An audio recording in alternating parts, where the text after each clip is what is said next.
केंद्र की सरकार ने रसोई गैस और कमर्शियल रसोई गैस दोनों का रेट बढ़ा करके होली का उपहार दिया है। देखिए, बिहार में जो बजट प्रस्तुत किया गया है ये जनहित का बजट है, छात्र युवाओं के हित का बजट है, चिकित्सा और शिक्षा के क्षेत्र में आमूलचूल परिवर्तन का बजट है। बीजेपी को सिर्फ नफरत और नफरत की भाषा ही पसंद है, उसके अलावा कुछ नहीं। भारतीय जनता पार्टी जनता के हितों पर कहीं खरी नहीं उतरी है। प्रधानमंत्री जी झोला उठा करके नहीं जाने वाले हैं, लेकिन हाँ, देश के लोगों को उन्होंने अपने फोटो का झोला पकड़ा दिया है। चल रही है सरकार कंपनियों के ऊपर आधारित हो गई है और कंपनियां जैसे चाहती है वैसे ये सरकार को चला रही है। जहां जहां गैर भाजपा शासित सरकारें हैं वहां पर भाजपा के द्वारा केंद्र से योजना राशि भेजने में कोताही बरती जाती है। भारतीय जनता पार्टी की राजनीति है जनहित के मुद्दों से ध्यान भटकाना, जनता के मुद्दों से ध्यान भटकाना। सबसे बड़ी बात यह है कि जो केंद्र के द्वारा महंगाई बढ़ाई जा रही है उसको रोकने की दिशा में केंद्र के बजट में कोई प्रावधान नहीं था। नमस्कार, मैं प्रिया, आप देख रहे हैं द बिहार प्रोजेक्ट। अभी हम आरजेडी ऑफिस में और हमारे साथ है आरजेडी के प्रवक्ता एजाज अहमद। हम इनसे बात करेंगे, जानेंगे जो बीजेपी लगातार आरोप लगाए जा रही है, विधानसभा का सत्र शुरू हुआ है तब से लेकर के कि बजट जो है वो सही से पेश नहीं किया जा रहा है। बिहार में अभी के मुद्दे चल रहे हैं उनको नहीं उठाया जा रहा है विधानसभा में। सर, इस पे क्या कहना चाहेंगे? लगातार बीजेपी प्रोटेस्ट भी कर रही है विधानसभा के बाहर। देखिए, भारतीय जनता पार्टी को लोकतंत्र पर विश्वास नहीं है। भारतीय जनता पार्टी कहीं ना कहीं जिस तरह से जनहित के मुद्दे होते हैं, जन सरकार के मुद्दे होते हैं, युवाओं के रोज़गार के मुद्दे होते हैं, उससे ध्यान भटकाना चाहती है। बीजेपी को सिर्फ नफ़रत और नफ़रत की भाषा ही पसंद है, उसके अलावा कुछ नहीं। जब जब नफ़रत की भाषा पर डिबेट होता है भारतीय जनता पार्टी सदन के अंदर मौजूद होती है। जब जब रोज़गार के सवाल पर, जन सरकार के सवाल पर कोई डिबेट होता है तो भारतीय जनता पार्टी फरार हो जाती है। भारतीय जनता पार्टी की राजनीति है जनहित के मुद्दों से ध्यान भटकाना, जनता के मुद्दों से ध्यान भटकाना और जन सरकार के मुद्दे से अलग हट करके कहीं ना कहीं अपनी राजनीतिक रोटी सेकना। देखिए, बिहार में जो बजट प्रस्तुत किया गया है ये जनहित का बजट है, छात्र युवाओं के हित का बजट है, चिकित्सा और शिक्षा के क्षेत्र में आमूलचूल परिवर्तन का बजट है। बिहार में आधारभूत संरचना कैसे मजबूत हो इस संबंध में बजट में सारे प्रावधान किए गए हैं। सबसे बड़ी बात यह है कि भारतीय जनता पार्टी जब हम अपने इंफ्रास्ट्रक्चर पर, जब हम अपने आधारभूत संरचना पर बिहार में विकास को आगे आयाम देने का काम करते हैं तो उनको ये बात भी पसंद नहीं है। हम जब उनसे विशेष राज्य के दर्जा या विशेष पैकेज की मांग करते हैं तो वो कहीं ना कहीं इससे इनकार करते हैं, क्योंकि उनको बिहार के हितों से मतलब नहीं है। उनको सिर्फ और सिर्फ मतलब है राजनीतिक रोटी सेकने से। भारतीय जनता पार्टी जहां भी गैर भाजपा शासित राज्य है वहां पर इस तरह की राजनीति करती है और भाजपा शासित राज्यों में आप देखेंगे विकास की योजनाएं, केंद्र शासित जो विकास के द्वारा योजना राशि भेजी जाती है वो स्पष्ट रूप से वो एक पक्षीय नज़र आता है।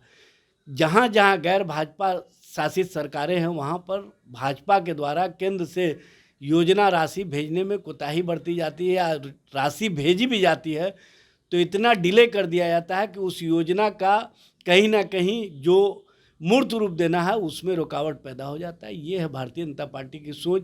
भारतीय जनता पार्टी जिस तरह की राजनीति करती है ये स्पष्ट करता है कि उसको जनता से कोई मतलब नहीं है। सब पहले जब केंद्र सरकार ने बजट पेश किया था तो जब तेजस्वी यादव जी ने कहा था कि बजट में बिहार को जो मिलना चाहिए वो नहीं मिला, किसानों को जो मिलना चाहिए वो नहीं मिला, और अब वो लोग बिहार सरकार पे आरोप लगा रहे हैं कि विधानसभा में जो सत्र चल रहा है, बजट पेश किया जा रहा है उसमें सही से नहीं चल रहा है। तो ये क्या लग रहा है आपस में आप उनको बोल रहे हैं, वो आपको बोल रहे हैं? देखिए, बोलने का मामला नहीं है, स्पष्ट रूप से देखने का मामला है। केंद्र सरकार के द्वारा जो बजट का प्रावधान किया गया उसमें रोजगार के सृजन का कहाँ मामला है, कहाँ रोजगार दिख रहा है। और हमने तो स्पष्ट रूप से अपने बजट में रोजगार के सृजन और रोजगार 10 लाख देने की बात की है, यह स्पष्ट रूप से दिख रहा है। और सबसे बड़ी बात यह है कि उनके बजट में कहीं चिकित्सा और शिक्षा के प्रति कोई रुचि नहीं दिखाई गई है। हमारे बजट में स्पष्ट रूप से चिकित्सा और शिक्षा के प्रति जो रुचि दिखाई गई है और जो बजट में हमने कोष का प्रबंधन किया है यह स्पष्ट रूप से हमारी सोच को स्पष्ट करता है। सबसे बड़ी बात यह है कि जो केंद्र के द्वारा महंगाई बढ़ाई जा रही है, उसको रोकने की दिशा में केंद्र के बजट में कोई प्रावधान नहीं था। हमने यहाँ पर न सिर्फ रोज़गार सृजन की बात की है, बल्कि जो बजट में प्रोविज़न किया है उसमें महंगाई कम होने का एक दृष्टिकोण नज़र आता है। अभी आप देख रही हैं कि बजट के बाद केंद्र की सरकार ने रसोई गैस और कॉमर्शियल रसोई गैस दोनों का रेट बढ़ा करके होली का उपहार दिया है। महिलाओं को, छात्रों को, छात्राओं को और आम लोगों को, नौकरी पेशा लोगों को कि आप होली के त्यौहार का स्पेशल गिफ्ट हमसे लीजिए। ये स्पेशल गिफ्ट देने वाली सरकार है जो हम दो हमारे दो की राजनीति करने पर विश्वास करती है। आम जनों को जो सड़कों पर कहीं ना कहीं प्रताड़ित होकर के और प्रताड़ना में देख करके उपहास बनाती हो, उस सरकार से आप उम्मीद नहीं कर सकते हैं कि वो आपके हित में सोचती हो। जब केंद्र के पेट्रोलियम मंत्री हरदीप पुरी जी पेट्रोलियम कंपनियों से कहते हैं अगर आपका घाटा पूरा हो गया हो तो आप कृपया करके डीजल और पेट्रोल का दाम कम कर दें, तो इससे ही समझ में आता है कि सरकार किसके रहमो करम पर चल रही है। सरकार कंपनियों के ऊपर आधारित हो गई है और कंपनियां जैसे चाहती है वैसे ये सरकार को चला रही है। कॉरपोरेट घराने की जो सरकार है, नरेंद्र मोदी की सरकार, ये आम जनों को सड़कों पर लाने का काम किया है। और आप देख रही हैं कि 2014 में जहां बीपीएल 46 करोड़ के लगभग थे, अब 86 करोड़ हो गए। 8 सालों में 40 करोड़ बीपीएल की संख्या बढ़ी है।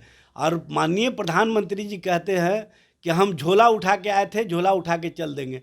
प्रधानमंत्री जी झोला उठा करके नहीं जाने वाले हैं, लेकिन हाँ, देश के लोगों को उन्होंने अपने फ़ोटो का झोला पकड़ा दिया है और लोगों को किस कंगाल हालत में पहुंचा दिया है यह स्पष्ट रूप से दिख रहा है। 2 किलो गेहूं और 2 किलो चावल के लिए लोग सड़कों पर लाइन लगा के खड़े रहते हैं और कहीं ना कहीं मोहताजी के आलम में जी रहे हैं।